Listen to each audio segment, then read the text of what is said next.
अच्छा वजू में कितने फराइज हैं? 4। कितने हैं? मुंह खोल के बोलिए कितने हैं? 4। कौन कौन है वो भी आपको मालूम है। मुंह धोना, हाथ धोना, अब हाथ इतने ही नहीं धोना, मुंह धोना, सर के बाल उगने की जगह से लेके दाढ़ी की ठुरी तक, इस कान की लौ से लेके उस कान की लौ तक, कहनियों समेत हाथ का धोना, चौथाई सर का मसा करना, टखना समेत पाँव का धोना। 4 हो गए, है ना। नमाज में कितने फराइज है? ये तो भी स्टार्टिंग है, गए अब कुछ याद तो है तो नहीं है। शुरू अल्लाह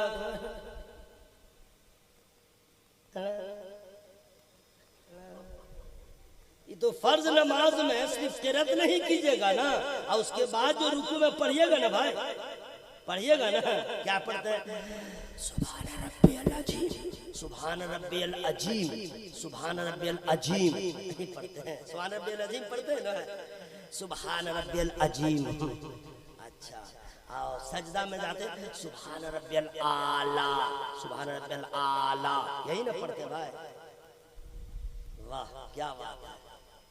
काश के आप मदरसे की दाल रोटी खा चुके होते, काश के किसी आलिम की जूती को आप सीधी कर चुके होते, तो आपके सजदे की तस्बीह भी मुकम्मल होती और रुकू की तस्बीह भी मुकम्मल होती। आप कुछ नहीं जानते हैं, स्कूल कॉलेज में गए हैं, मदरसा को आपने कुछ समझा नहीं। अगर मदरसे में गए होते तो आलिम बता दिए होते सुभान रब्बियल अजीम मत कहो, सुभान रब्बियल अजीम कहो। सुभान मखरज निकालो, मखरज निकालो। अगर ये ना हो सके तो सुभान रब्बियल करीम कह दो। हज़रात हम सर को झुका के खुदा की तारीफ भी सही नहीं कर पा रहे हैं, बजाय सवाब के हमें अज़ाब का सामना होगा। काश के मदरसा चले गए होते, नमाज का तरीका मालूम हो गया। यही है। अब आइए ना हम दिखला रहे हैं, हम लोग को मौलवी साहब को लोग पानी कम चाय समझते हैं। इतना बुरा हाल है समाज का, इतना हाल है। मुबारक भाई मुफ्ती साहब को जो हमारे यहाँ है उसको जरा अमीर समझा जाता है, अब मौलाना साहब को खुशहाल समझा जाता है, और हाफिज साहब को गरीब समझा जाता है, और इमाम साहब को लाचार समझा जाता है, अब मुअज्जिन साहब को अति पिछड़ा। ये समाज का नजरिया बता रहा हूं, कुछ है ही नहीं। और इनको देखो, टाइट फिटिंग जींस है, टी शर्ट है, हाथ में एक कड़ा है लोहे का पीतल का, है ना, और गले में भी एक तो चैन लगा लिया है। अब तो कोई नया फैशन आया, हाथ में भी चैन लगा लिया। क्या कहने, कौन है? सुलेमान का बेटा उस्मान कहता हम है मुसलमान, अब बेटा मसाइल से है अनजान।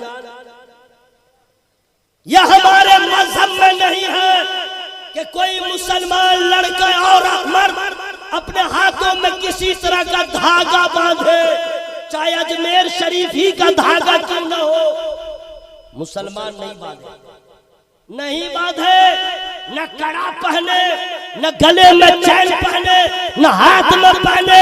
काश के मदरसे की दाल रोटी खा लिए होते, आलिम की जूती सीधी कर लिए होते, उलमा की बारगाह में सालवे तय कर लिए होते, तो समझ में आ जाता अल्लाह को क्या पसंद है, अल्लाह को क्या नापसंद है। इसलिए दोस्तों यही है आरज़ू, तालीम कुरान हो जाए, हर एक परचम से ऊंचा परचम इस्लाम हो जाए। सुनिए, लोहा का कड़ा हो या पीतल का हो, चाहे कुछ, मर्द को पहनना हाथ में हराम, गले में चैन हो, सोने का हो, चांदी का हो, लोहा का हो, पीतल का हो, हराम, नहीं पहन सकता। और धागा कुछ लोग को देखिएगा यहाँ पे बांधे रहेगा, कुछ काला बांधेगा, कुछ पीला बांधेगा, है ना भाई, हराम हराम नहीं। अजमेर का भी धागा नहीं बांध सकते, क्यों? मन तशब्बह बिक़ौमिन फहुव मिनहुम। ये मुशाबिहत है, ये गैर मुस्लिमों का तरीका है।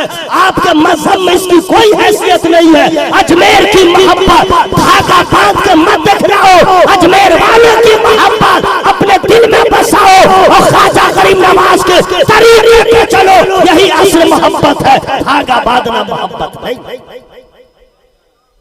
सुनिए, एक बात बात और मैं बता दूं, लेकिन फ्री में नहीं बताऊंगा ना, जरा और आवाज बढ़ाइए तो मैं बता दूं। उनको मेरा सलाम कह दिए, इन्ना लिल्लाहि व इन्ना राजिऊन। अस्सलाम वालेकुम। क्या मजे से सो रहे हैं। बतलाइए, घर में आदमी का अगर तकिया ऊंचा होता है तो नींद नहीं आती, तकिया नीचे हो तो नींद नहीं आती, बिस्तर पे जरा भी गर्दो गुबार हो तो नींद नहीं आती। सही बोल रहा हूँ कि नहीं भाई? अगर बर्तन एक दूसरे से टकरा के आवाज पैदा करे तो औरत पे झमेला शुरू हो जाता है, बच्चा चिल्लाए तो बीपी हाई हो जाती है। इतना एहतमाम करे तब नींद आए। और यहाँ देखिए, इधर बॉक्स, इधर बॉक्स, उधर बॉक्स, उधर बॉक्स। मौलवी हाई रेंज में बोल रहा है और फिर भी सो रहे, नींद आ रही है। क्या बात है मेरे भाई, घर में लोग नींद को ढूंढते हैं, नींद, और यहाँ इतने भीड़ में भी नींद। क्या मतलब? न किसी खतीब की खिताबत का कमाल, न किसी शायर के शायरी की कमाल है, ये सारा कमाल जिक्र मुस्तफा का कमाल। तो दिमाग का ताला खोलिए, जब जिक्र मुस्तफा में इतनी बरकतें हैं कि कल्ब को भीड़ में भी सुकून मिल गया। जब नमाज पढ़ेंगे तो क्या होगा, जब कुरान पढ़ेंगे तो क्या होगा। आला हजरत ने तमाम लोगों को बेदार करते हुए इरशाद फरमाया, आज ले उनकी पनाह, आज मदद मांग उनसे, फिर न मानेंगे कयामत मगर मानेंगे। सुनिए, एक बात और बता दूं, लोग मज़ारों पे जाते हैं, मज़ारों पे जाते हैं, खाजा पाक किया जाएगा, मखदूम पाक किया जाएगा, गौसे पाक किया जाएगा, और अपनी माँ के कब्र पे नहीं जाएगा, नहीं जाएगा। पीर साहब आएंगे तो हाथ चूमेगा, पीर साहब आएंगे तो पाँव चूमेगा, और पीर साहब जिस गाड़ी में बैठ जाए तो गाड़ी का चक्का चूमने लगता है। हाँ, मेरे पीर सरकार ताजुश शरिया गाड़ी में बैठ जाते थे तो लोग गाड़ियों को चूमना चालू कर देते थे। क्या कभी अपने माँ का तलवा चूमा? क्या कभी अपने बाप के हाथ को चूमा? अरे तुझे मालूम होना चाहिए, दुनिया में जितने भी पीराने इज़ाम है, बुजुर्गाने दीन है, जो उलमाए किराम है, गारंटी नहीं है वो दुआ करे तुम्हारे हक में, वो दुआ कबूल हो जाए। लेकिन रसूलुल्लाह ने ज़मानत दिया है कि जब माँ बाप अपनी औलाद के लिए दुआ करे वो दुआ कबूल हो। माँ का हाथ नहीं चूमेंगे, पाँव नहीं चूमेंगे। मोहब्बत, मोहब्बत मेरे भाइयों, आइए हर जुमा को कोशिश कीजिए, अपने माँ बाप इंतकाल हो गए हैं, दोनों जाए उनके कब्रों की ज़ियारत हो जाए, सूरह यासीन शरीफ की तिलावत कीजिए। कहाँ चला? अच्छा, कोई बात नहीं, बहुत अच्छा आपने सुना, टाइम भी तो हो ही गया। कब्र पे जाए, कब्र पे अगरबत्ती न जलाए, कब्र पर न जलाए, ठीक है? अगरबत्ती जलाना फर्ज नहीं है, खुशबू की नीयत से साइड में जला दिया तो कोई प्रॉब्लम भी नहीं है, ओके? अगर जला दिया तो किसी को प्रॉब्लम नहीं होना चाहिए, लेकिन जलाना का कब्र पर नहीं, ओके? मजार पे गए बुजुर्गों के क्या क्या होता है मजारों पे, वो मैं आज बता रहा हूँ, आप लोग भी जाते होंगे। गया, जाने के बाद चादर को लेकर चूमना चालू कर देगा, उसके बाद इधर से जाएगा, उधर से घूम के आएगा, तवाफ करेगा, और उसके बाद पाँव के पास खड़ा रहेगा, और पाँव के पास खड़ा रहेगा, और उसके बाद क्या करेगा, वहाँ पे मजावर भी रहता है, समझ गए? वो गर्दन में हाथ देगा और चादर के अंदर उसका मुंह घुसा देगा, और 2-3-4-20 सेकंड के बाद उसके सर को निकालेगा, वो गुंडा बन जाएगा। वे निकाल निकाल चिराग ही निकाल, ठीक है? अब बेचारा क्या करेगा, नहीं देगा ना, उसको धुतकार के बाहर कर देता है, ठीक है? हजरात, ये मज़ारों पे जाने का तरीका नहीं है। आला हजरत अज़ीमुल बरकत जिनका मज़ार बरेली शरीफ में, जिन्होंने कुरान का ऐसा लाजवाब तर्जमा किया कि सबके तर्जमे एक तरफ, आला हजरत का तर्जमा एक तरफ। आला हजरत को अगर कोई पढ़ा लिखा आप में से मौलाना है या मजमा में कोई है अलीम, तो मेरी गुफ्तगू को सुनकर के ना समझे, आला हजरत की किताबों को पढ़े, आला हजरत की किताब को पढ़े, मोहब्बत से समझ में आ जाएगा, और ये कहने पे मजबूर होगा कि भारत में आला हजरत के बाद उनके इतना बड़ा कोई आलिम पैदा ही नहीं। 55 उलूम पे महारत तामा रखने वाले आला हजरत बुखार की हालत में 8 घंटे में एक अजीम शान अरबी में किताब लिखने वाले आला हजरत, हर सवाल का जवाब तहकीकी देने वाले आला हजरत। कभी भी आला हजरत को तासुब की नजर से न देखो, कभी मोहब्बत की नजर से देखो। वो आला हजरत सरकार ने जो तरीका बतलाया है मज़ारों पे जाने का, मैं फ्री में नहीं बताऊंगा। जोर से बोल लीजिए, जोर से बोल लीजिए। अच्छा आप लोग माशाअल्लाह सुभान अल्लाह है, माशाअल्लाह। नहीं, जो लोग बड़े हैं बुजुर्ग हैं, हाँ 50 60 साल के, मैं उनको नहीं कह रहा हूँ कि आप बोलिए, मैं बेअदब नहीं हूँ ना, मैं तो बॉडी बिल्डर सबसे कह रहा हूँ जो नल्ला तोड़ता है, समझ गए ना, बूटी नोच नोच के खाता है, उससे कह रहा वाह ब्लड में कितनी गर्मी है, जरा जोर से बोले सुभान अल्लाह। लेकिन बूढ़ों को मैंने हुक्म दे रहा हूँ कि आप भी बोलिए ना, उनकी मर्जी है, लेकिन वो भी सोच लें उनके पास टाइम बहुत कम है। जितने उम्र दराज है बूढ़े हैं उनके पास टाइम कम है। क्यों? बूढ़े हो गए हैं, अब तो कब्रिस्तान ही जाना है। और जो जवान है ये न सोचे अच्छा हुआ बुढ़ा लोग गया, अभी तो मैं जवान हूँ, ऐसा मत सोचना। क्यों? हुए नामवर बेनिशा कैसे कैसे, जमीन खा गई नौजवान कैसे। क्या बूढ़ा क्या नौजवान, सब मोहब्बत से बोले सुभान अल्लाह। आला हजरत सरकार ने जो बताया मज़ारों पे जाने का तरीका, पांव की तरफ से जाओ, पांव की तरफ से 4 हाथ दूर रहो, 4 हाथ दूर रहो मज़ार से, सलाम कर लो, फातिहा पढ़ लो, दुआ कर लो, निकल लो। लोगों ने ऐसा तरीका अख्तियार किया कि लोग कहते बरेलवियों ने ऐसे किया, आला हजरत ने ऐसे किया। नहीं मेरे दोस्त, कोई भी आलिम मज़ार पे इस तरह नहीं जाता है जो मज़ार में चादर के अंदर सर घुसा दे, मज़ार का तवाफ करे, ये कोई आलिम नहीं करता है। ये अनपढ़ होता है जो मदरसे का दरवाजा नहीं देखा, किसी आलिम की सोहबत में नहीं बैठा, जिसे इल्म दीन से कोई रास्ता नहीं है। काश के मदरसे की दाल रोटी खा लिया होता, उलमा की जूतियों को सीधी कर लिया होता, तो उसे नमाज का भी तरीका मालूम होता, मज़ार पे जाने का भी तरीका। इसलिए अपने बच्चों को पढ़ाइए, ठीक है, बच्चों को पढ़ाइए। और इसमें सबसे अहम रोल एक माँ का होता है, सबसे अहम रोल। आप लोग की औरत आई है सुनने तो ठीक है, वरना आप जाके सुना दीजिएगा। आजकल की माए क्या कहने, हाथ में मोबाइल, गोद में बाबू, अगर रोने लगा तो पहले जो औरतें थी ना वो लोरियां सुनाती थी, चुप हो जा बाबू, चुप हो जा बाबू। और रात में रोए तो इन्हें चांद देख रहे, चांद मामू, तारा मामू, चांद तारा दिखा के बहलाए।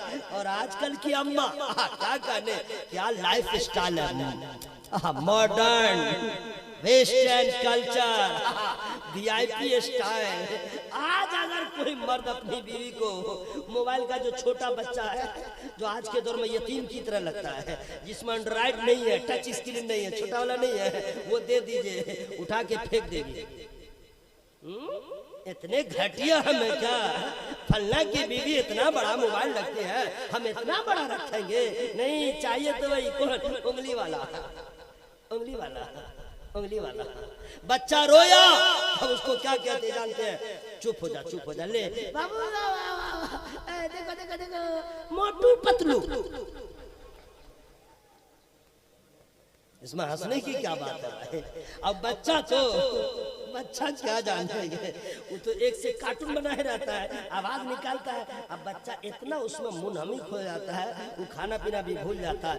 माँ बहुत खुश है, मेरा बाबू खेल रहा है, ये पका रही है या बातचीत कर रही है, हलो हुलू कर रही है, बच्चा मोटा पतलू में लगा हुआ है।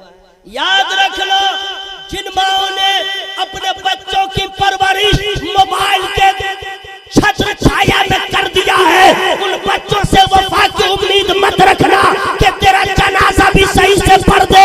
अरे तू एक मोबाइल का इंजीनियर हो सकता है, लेकिन तू कैसी माँ है अपने बच्चे को अगर सुनाए तो मोटा पतलू दिखा के सुनाए, गाना सुना के सुनाए। अरे वो क्या मखदूम बिहारी की वालदा मखदूमा है, कभी भी अपने बच्चे को बगैर वजू के दूध नहीं पिलाया। अरे तेरा बेटा पैदा होता है तो कार्टून के साथ लेके पैदा होता है, और मेरा घोष पैदा हुआ 18 पारा के हाफिज कुरान बन के पैदा हुए। क्यों न किसी सिस्टम में गए? अरे माँ के किरदार का असर है, माँ के कैरेक्टर का असर है। माँ कुरान पढ़ती थी तो बेटा हाफिज कुरान हो गया। इसलिए हर माँ की जरूरत है कि जब हमला रहे तो माँ नमाज भी पढ़े, माँ कुरान भी पढ़े, मोबाइल से दूर रहे, ताकि बच्चा जो पेट में पल रहा है वो अल्लाह उसके रसूल में जिक्र के माहौल में परवान चढ़े। वो बेटा जब पैदा होगा तो बेवफा नहीं होगा, माँ बाप का वफादार। मेरे दोस्तों, टाइम बिल्कुल नहीं है, अपने अपने औरतों को और खुद भी समझिए। अल्लाह का फजल है, मेरे पास 3 बेटे हैं, अल्लाह ने दिया है। मैं तमाम उलमा से गुजारिश करूंगा, फिर ये तरीकत की बारगाह में अर्ज करूंगा, आप लोगों से भी दुआ कीजिए मेरा तीनों बेटा आलिम बने। अरे आमीन तो कहो मेरे भाई। मुझे ये परवाह नहीं है कि तनख्वाह कितनी मिलेगी, 8,000 या 9,000, ना, ये परवाह नहीं है। इसलिए हर आलिम बनने वाले को नियत दुरुस्त करना चाहिए, और माँ बाप को कि इसलिए ना आलिम बनाए कि अच्छी तकरीर करेगा पैसा कमाएगा, ना पढ़ेगा तो पैसा कमाएगा, नहीं, इसलिए से इल्म दीन हासिल करे कि रसूलुल्लाह ने फर्ज कर दिया है, उस फर्ज को अदा करे ताकि इस्लाम की तबलीग कर सके। रज़ाक अल्लाह है, रज़ाक अल्लाह है। जब बगैर मांगे शराबी को, गुनहगारों को खुदा देता है, आलिम दीन को क्यों नहीं देगा? अरे ये सच है, पैसा कम होगा बरकतें ज्यादा हो। परवाह मैं नहीं कर रहा हूं, उम्मीद सिर्फ ये कि सरकार ने फरमाया गोशा आखिरी है, चूंकि टाइम हो चुका है। मैं जो बताने वाला हूं मैं फ्री में नहीं बताऊंगा। हाँ जरा जोर से बोल लीजिए सुभान अल्लाह।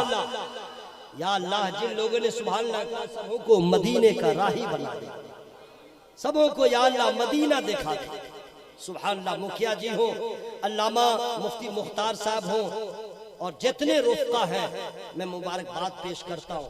और इंशाअल्लाह फरवरी में 2023 में नहीं तो चला गया, 2024 में फरवरी जो आने वाला है, इंशाअल्लाह मुखिया जी तमाम अहबाब को लेकर के औरतों का जलसा करेंगे। आप लोग मत आइएगा, सुन लीजिए, एक भी मर्द नहीं आएगा, अपने अपने औरतों को भेजिएगा, ठीक है? आप लोग नहीं आइएगा। क्यों? इसलिए कि औरतों के अंदर बेदारी आए। हर माँ समझ ले कि अल्लाह ने मुझे बेटा दिया है, हम मदरसे में पढ़ा ले, उसके बाद दुनिया के तालीम को हासिल करने के लिए वो जहाँ चाहे चला जाए, वरना पहले मुसलमान है, इल्म दीन सीखिए। और अल्लाह के रसूल ने इल्म दीन सीखना तो फर्ज करार दे दिया है मुसलमान मर्द और औरत के लिए। हम लोग इस पे ध्यान नहीं देते हैं। मैं दुआ करता हूँ अल्लाह ताला इस बज़्म को कबूल फरमाए। जरा जोर से बोलिए आमीन। आज जितनी चीजों का मैंने जिक्र किया है उसको याद कर लीजिएगा, हाँ, वरना कॉलर को ठीक करते रहिएगा और जींस को ठीक करते रहिएगा। वहीं पे कोई पूछ देगा हाँ बता नमाज में कितने फराइज है, तो आप कितनी खुजलाइएगा, इधर उधर खुजलाइएगा, इधर उधर खुजलाइएगा, पूरे खानदान का नाम चौपट हो जाएगा। आप मुसलमान हैं और आपको ये नहीं मालूम लोग क्या कहेंगे। अब आपको मदरसा में नहीं जाना है, मुफ्ती मुख्तार साहब है, मुफ्ती खिसाल साहब है, और भी उलमा है, कांटेक्ट कर लीजिए उनसे, कंट्रैक्ट दे दीजिए। हजरत हमें 1100 रुपया देंगे और 40 दिन हम 1-1 घंटा टाइम देंगे, हमको वो सारी चीजें बता दीजिए कि मेरी नमाज भी मुकम्मल हो जाए, मेरा रोजा भी मुकम्मल हो जाए, जो जरूरी चीजें हैं इस्लाम में उसके जानकार हो जाए, ताकि हम जब भी नमाज पढ़े मेरी नमाज मुकम्मल हो जाए।